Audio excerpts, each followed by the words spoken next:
faces to coastlines by the afternoon. Ziggy Alberts, this is an honor. I'm really, really stoked to speak to you. You are a singer, songwriter, record label owner, goat dad, and like many, many other things. That's great. This is my first radio entrance with Goat Dad. So thank you, Jacaranda FM, for an absolutely fantastic entry into an interview. I would it would always be the thing that I would lean into. I have 6 dogs. So I think like any kind of animal on any Instagram just automatically makes you like a goat dad. Like a dog dad. It's awesome. I honestly haven't heard those two words together, so that's something I'm gonna have to use with my friends from now on. Thank you very much. Done. We'll send you the t-shirt. Okay, so you're super, super young, right? Coming from me. You're super, super young. You have done more in your career than most people have by the time they hit 50. Record label owner, multi-platinum, world tours, like super, super successful. There is a drive within you that I don't think many people have. And I want to know, like, where does it come from? What is that? Oh, first, thank you. Heck, it's a really good question, because I had those. I don't know. I certainly have, beautiful parents who I think were really hardworking and who are really hardworking and really caring and very loving kind of people. So that kind of probably had a big influence on my upbringing, and then the decisions that they, encouraged me or supported me, when I made them. And so I had those kind of flashbacks.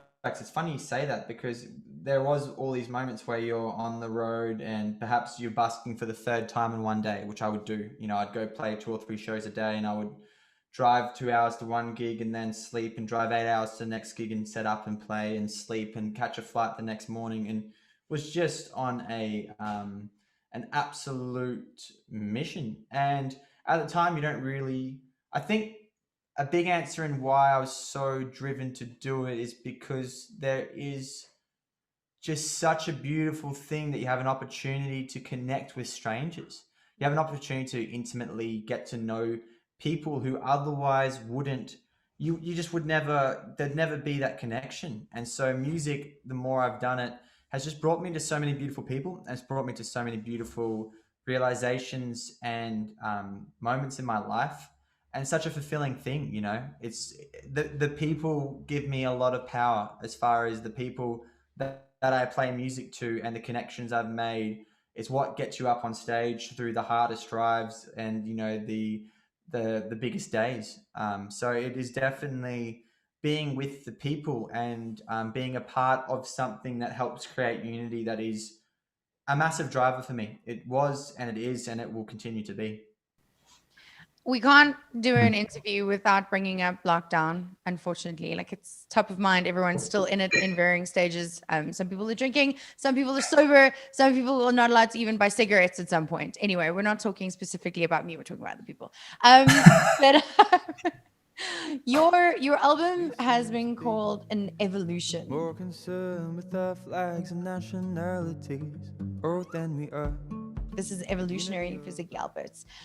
And I wanted to know, did lockdown and the pandemic teach you something about yourself that like kind of led into this evolution? Absolutely. Yes, it definitely taught me.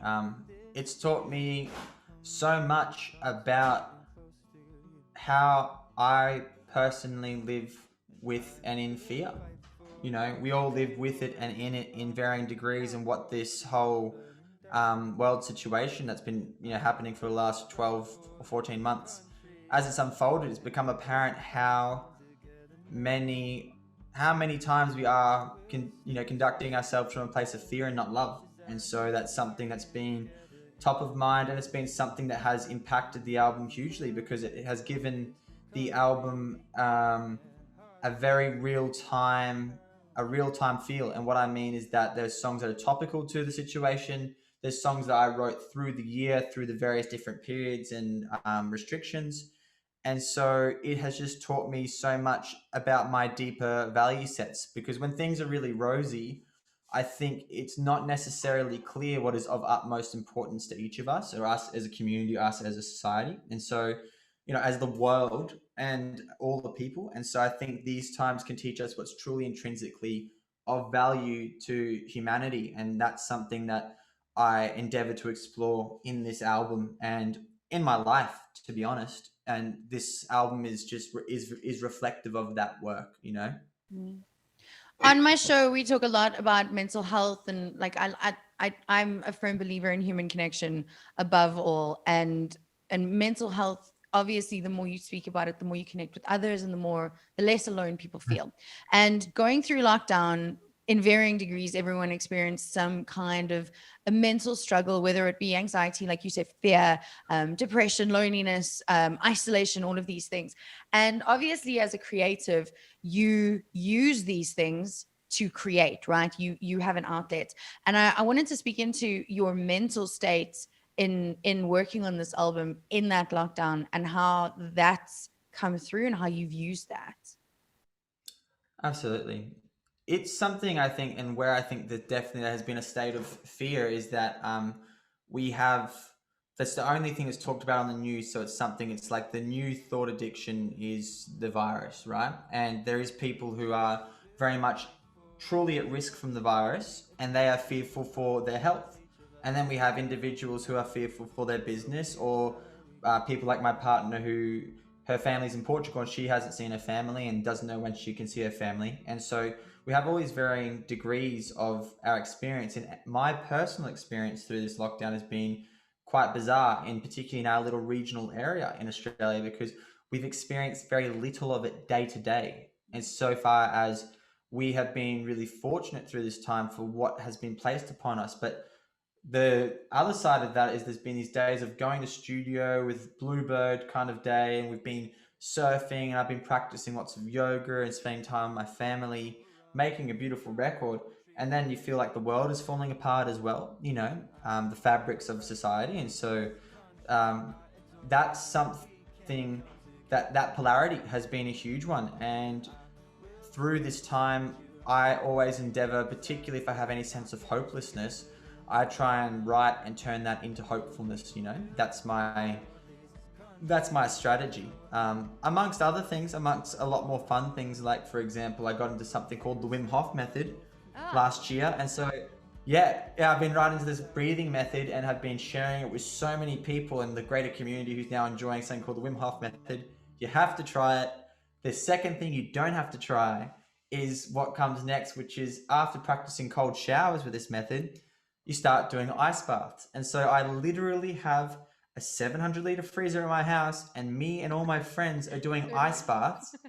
Yeah, as you might have seen on my Instagram. Go on my Instagram sometime and you'll see me sitting in a freezer, which is pretty funny. And that's been another thing that we have, as a part of undoubtedly a coping through this time, have discovered, and that has brought immense value to my life. So that's something, if anyone's interested in mental health and interested in mindfulness, and as you guys talk about on the show, which is beautiful, may I add, awesome that you guys touch on it in regards to on Jacaranda FM. And I think if you're interested, check out the Wim Hof method. He's a Dutch guy and he's incredible, and it's a beautiful thing for improving our mental and physical state.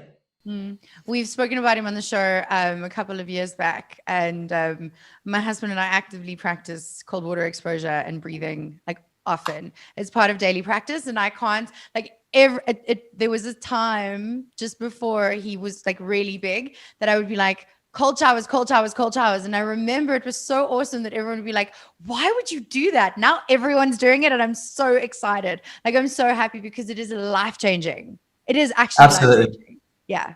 Yes. Okay. Speaking about life-changing, you have been called the boy who bust his way to success. Now, the world has completely changed. I don't think there's going to be much busking. Everything's moved online, which in itself is okay because we're more connected than we've ever been, but we're also therefore more disconnected from actual reality than we've ever been. Like I was saying to someone last night, I spent 12 hours working in front of a screen, doing my show in front of a screen. And then we had a Zoom house party with friends for a couple of drinks in front of a screen. So I didn't look away from this the whole of yesterday, and that can't be healthy. But that leads me into thinking, what about the future you who wants to busk or perform live and get his music out there and connect with human beings? How is that going to happen? Or are we doomed forever to be this? Thank you for also just talking about it, because I think one of the things that needs to continue to happen, one of the things that could continue to happen through this time, is that I think what people get scared to just ask questions and discuss things other than the virus. And this is not a question that's just for the future person who's wanting to busk their way to success, or someone who wants to try and start out in retail. It applies to all businesses and all ways of life, really. At this point, it does. And so I think the level to which we will be able to do those things, which I think are incredibly important, as you said, like, it cannot be anything in the level of excess to be, I know you're talking about 12 or something plus hours a day on a screen. Those things, there is, in regards to human health, societal health, involves a lot of things. It involves the health of the people, it involves the health of an economy, the framework of the society. It's a holistic thing in a true sense. And so I think the degree to which we have a healthy, livable framework for society will be the degree to which we look at all the factors to which make us healthy and unhealthy, because there is a lot of them. This virus included, but not only, which is currently what seems to be the case, is the only thing that's talked about. So, and I would love to see conversation being about what's going on with mental health, what's going on, and how will people continue to operate business? How will the things that are intrinsic to human health be continued through this time?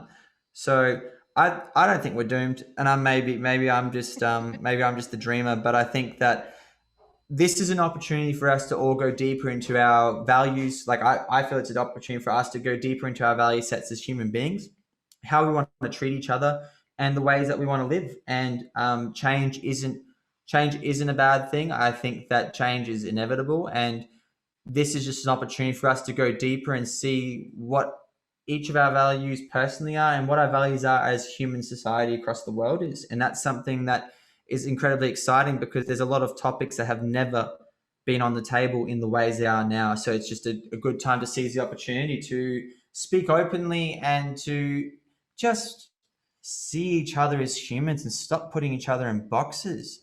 Goodness me, stop being left and right and liberal and Labor and Republican and Democrat and anti this and pro that. How about we are the people, and how about we just don't polarize each other? That's something I think we could achieve in 2021.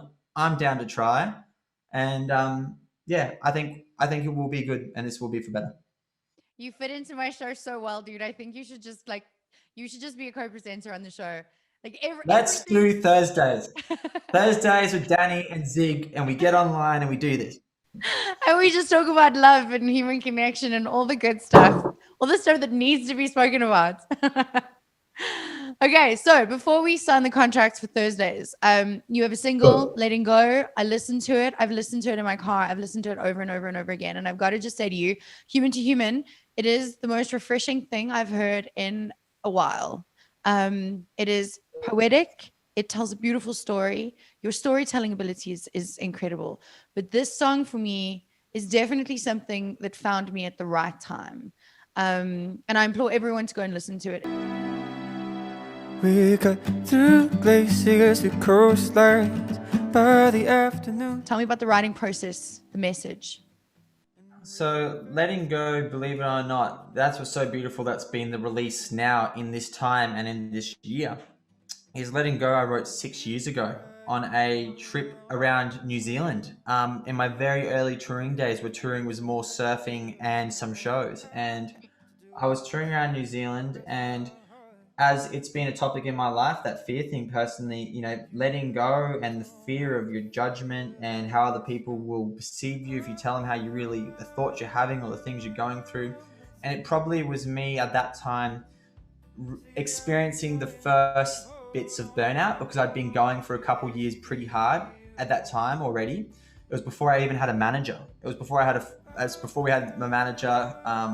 And now look, yeah, it's incredible that song, it wasn't like it wasn't important. It just didn't have the right time for me, as far as it didn't fit into any albums until now, which is hilarious and awesome, because 6 years on, this song is out in the world, and it's going to be on this album called Searching for Freedom. This song in a nutshell is about letting go of fear and letting go of that feeling that I certainly have, and maybe other people have, which is that we need to do everything by ourselves.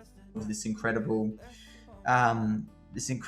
unattainable idea of like independence, in a way that you don't need someone's shoulder necessarily to cry on. You don't need this, don't that. And there's things you need and could very well have as a human. And one of those things is when we connect with people and let our guard down and come together to heal. That's something I think that I've experienced personally is like life-changing.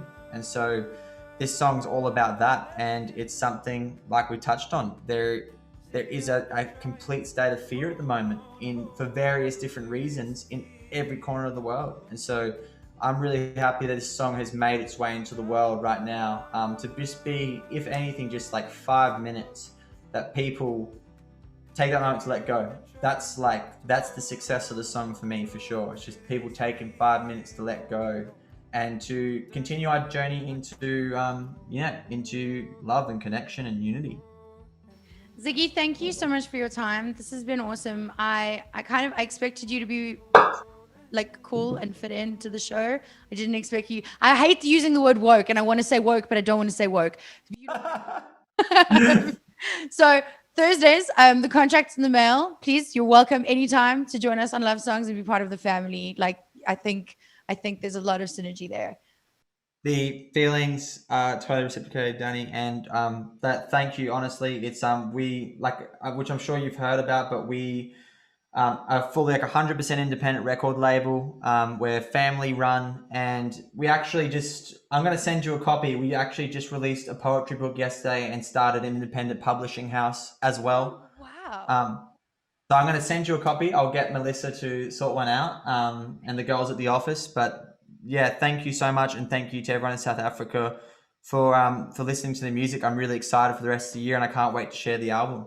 Awesome. We can't wait to see you when we're allowed to. Thank you, Ziggy. Thank you, Mel. Jacaranda FM.